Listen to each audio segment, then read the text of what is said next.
Welcome. It's been a long time. Communication Man here. I wanted to create a video on politics, everybody's favorite topic. Not.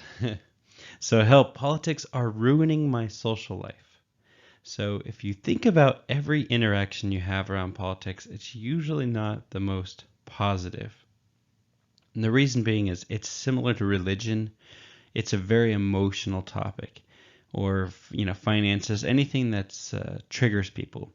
So if you see the picture that just popped up, there's this lady, she looks really angry. And, here in America, we have the Democrat and Republican Party always fighting against each other. And then throughout the world, you have different party systems. But unfortunately, most governments, not all, but most, turn into just a huge tug of war against one or two big population groups. So what I'm going to talk about is how do we communicate in a way where we don't create a lot of enemies going into, at least here in America, we have the United States, the president run, and also throughout the world, you're going to have different situations you're going to have to deal with. And one of the problems with talking about politics with someone who you don't have the same views with is it's real easy to create a very hostile, hatred type of energy amongst each other, and then you can even lose friendships over it. So this video is to talk about that and how to communicate to people who you definitely don't agree with. So subscribe, and I got more videos coming for you. All right, so how do we keep our sanity during this intense political ideology combat? So keep your thoughts private. That's the first thing you learn if you're ever sign up for the military and you ever go into a combat situation. Be careful what you share. Be careful what you leave around, what things you post on Facebook, whatever you decide to share, because especially depending on what your financial situation is, if you're in a job or something like that, someone might very well likely go out of their way to hurt you and destroy you because they don't like your politics. So here's the thing, keep your thoughts private until you know where the other person is coming from. So think about every person you meet. If you're not too familiar with how they think exactly, put them in the quiet zone, in the sense that you want to receive information. You want to be on the operative side as an investigative journalist, so to speak. So with your questions, you can ask them questions to reveal their thinking and their outlook as well as politics go. So do you see that picture that just popped up? It says friend or foe. So it looks like the Facebook like button if you're on the same page, and down if they're not. So this is critical because you're going to have a lot of people who come into your psyche and they're not on your team. So you see this picture of two coworkers shaking hands, but they both have a knife and one has a dagger behind his back, or actually it's like a small axe. Now you're going to have a lot of situations, whether it be family members, frenemies, or people in the workplace, where they're going to smile to your face, but mischievously behind your back start using gossip or other tools to hurt you if they don't like your state of beliefs or your politics. So there's a picture right now that just popped up, and there's all these soldiers, and they have their weapons out and they're pointed. So they're all on the same team. Now, the reason politics is such an ugly conversation to have with most people is because most people have no real communication skills. I mean, they're very poorly trained, and that's why I have this channel, because I realize there's such an incredibly a universe of a gap, it seems, with people, and they don't know how to exchange ideas properly. And I love to be proven wrong, and this is an idea you should adopt as well.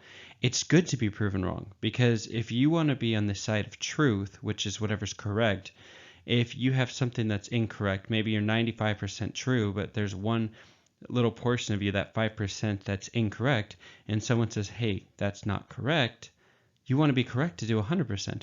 So a lot of people have ideas that are opposing yours, but they might be right on some things, even if you disagree in a lot of areas. So that's something that you don't really hear a whole lot in school. But you need to really understand, I'm talking about right now as a way of protecting yourself. You first have to learn the other person, whether they're on your team or not. And someone might seem like they're on your team, but really might not really have the same kind of thinking you do. So you got to be careful not to jump too fast to that conclusion of, are they on my side of the bricks as far as the wall goes, or on the other side of the wall? So there's another picture that popped up, and there's a soldier running, and you see these explosions going on in the background, and there's people jumping out of an airplane, parachuting. So in real combat, if you don't know who your enemy is, you might kill someone who's on your team accidentally through misunderstandings, and that happens all the time. It's called friendly fire, and it's a horrible thing. We don't want that to happen.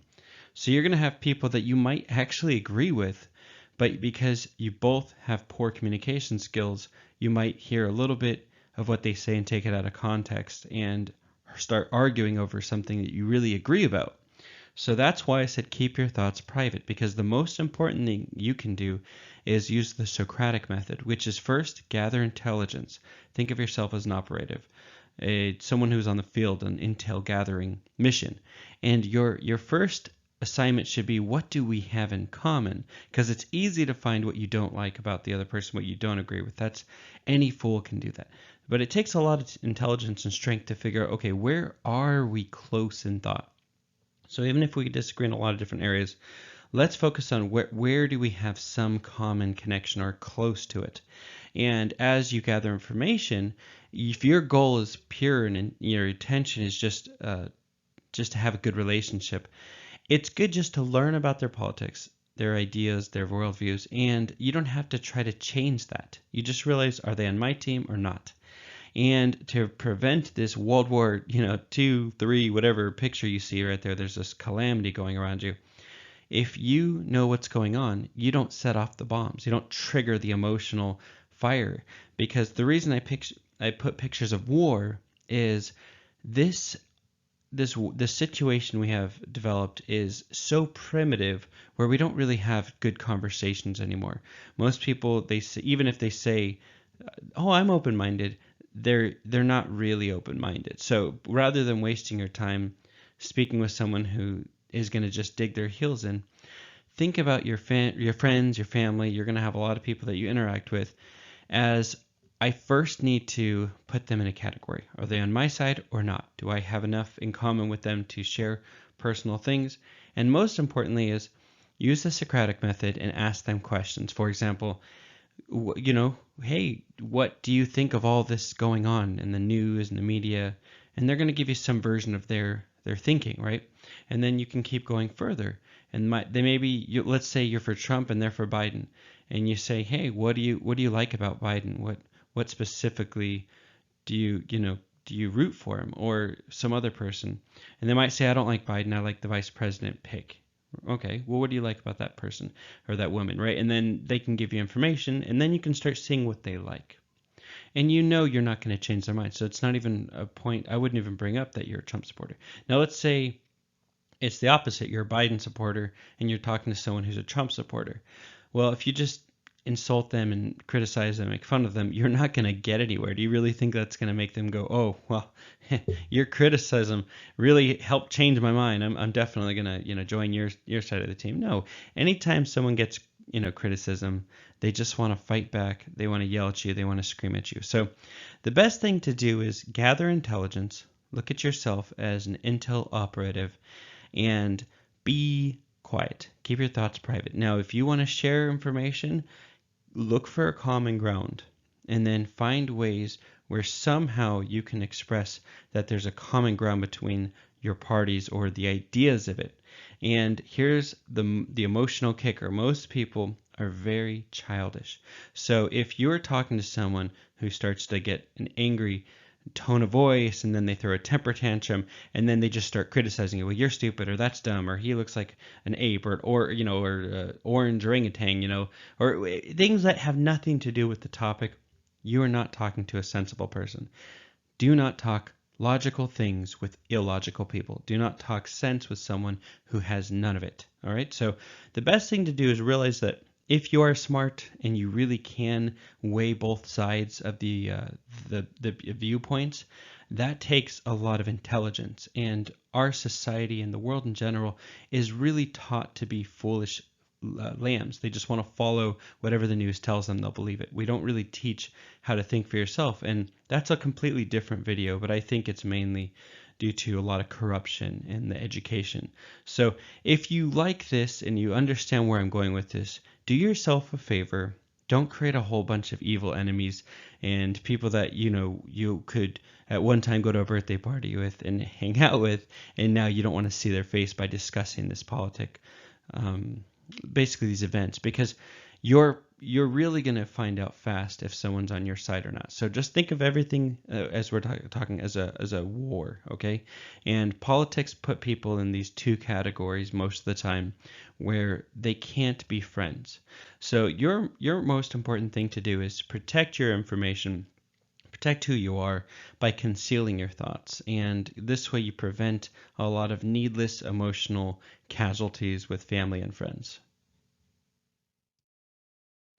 All right, time for the 10-second takeaway. So that's where I end the video on something that you can apply to your life right now, this very moment. Something easy to remember with a little rhyme to help the jingle go down faster. So here's your idea. Most people are nuts, so I keep my mouth shut. Until I know you're a friend or foe, I don't share what I think, so our relationship doesn't sink. All right, so let's put that in your head a little better. Most people are nuts, so I keep my mouth shut. Until I know you're a friend or foe, I don't share what I think, so our relationship doesn't sink. Doesn't stink. Doesn't go into the brink. So, one more time, put that in your head. Most people are nuts, so I keep my mouth shut. Until I know you're a friend or foe, I don't share what I think, so our relationship doesn't sink.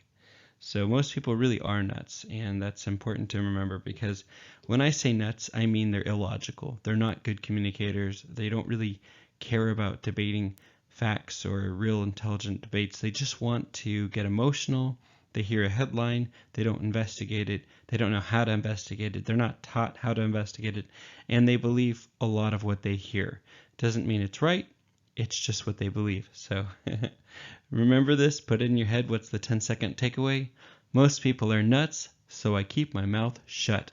Until I know you're a friend or foe, I don't share what I think, so our relationship doesn't sink. So subscribe. I would love to hear what your comments are. If you have any ideas for any topics you would need help with communication-wise or something in that area, let me know. Put it in the comment and I'll see if I can make a video for you. So one more time, 10-second takeaway, how to prevent a lot of wars emotionally with your friends, family, and people you work with. Most people are nuts, so I keep my mouth shut. Until I know you're a friend or foe, I don't share what I think, so our relationship doesn't sink. All right, love you, and look forward to seeing you the next time.